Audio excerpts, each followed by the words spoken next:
চৈত্র মাস এলেই হাজার হাজার সন্ন্যাসী ও ভক্ত বাবা তারকনাথের মন্দিরে জল ঢালার জন্য ভিড় জমায়। কিন্তু আপনি কি জানেন তারকেশ্বর মন্দিরের পেছনে লুকিয়ে থাকা রহস্যের কথা? প্রায় 300 বছর আগে এই তারকেশ্বর ছিল এক গভীর জঙ্গল। সেই জঙ্গলে থাকতেন বিষ্ণু দাস ও মুকুন্দ দাস নামে দুই ভাই। তারা গরু পালন করে দিন চালাতো। হঠাৎ একদিন বিষ্ণু দাস লক্ষ্য করলো তার সবচেয়ে ভালো গরুটি জঙ্গল থেকে ফিরে এলে তার ওলানে এক ফোঁটাও দুধ থাকে না। প্রতিদিন এই একই ঘটনা ঘটার ফলে তিনি ভাবলেন কেউ নিশ্চয়ই দুধ চুরি করছে। তাই একদিন তিনি চোর ধরার জন্য গরুটির পেছনে পেছনে জঙ্গলে প্রবেশ করলেন।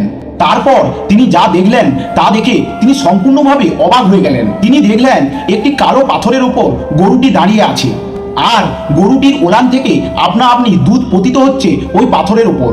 বিষ্ণু দাসের মনে হলো হয়তো ওই পাথরটির নিচে গুপ্তধন রয়েছে। তাই তিনি কোদাল দিয়ে ওই পাথরটির চারপাশে খুঁড়তে লাগলেন।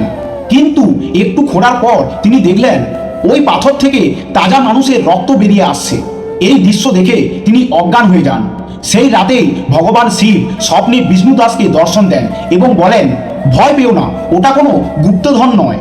আমি তারকনাথ রূপে ওই পাথরের মধ্যেই আছি, ওখানেই আমার পুজো করো। পরের দিন বিষ্ণু দাস জঙ্গল পরিষ্কার করে ওই পাথরটিকে পুজো করতে শুরু করে।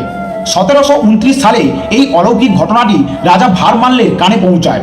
কথিত আছে রাজার পরিবারের এক সদস্য অসুস্থ হয়ে পড়েছিল এবং বাবা তারকনাথের আশীর্বাদে ওই ব্যক্তি সুস্থ হয়ে ওঠেন। সেই কৃতজ্ঞতা থেকেই রাজা ভারমাল্য এই বিশাল পাথরের মন্দিরটি নির্মাণ করেছিলেন। ভিডিওটি যদি ভালো লাগে তবে অবশ্যই কমেন্টে লিখুন জয় বাবা তারকনাথ।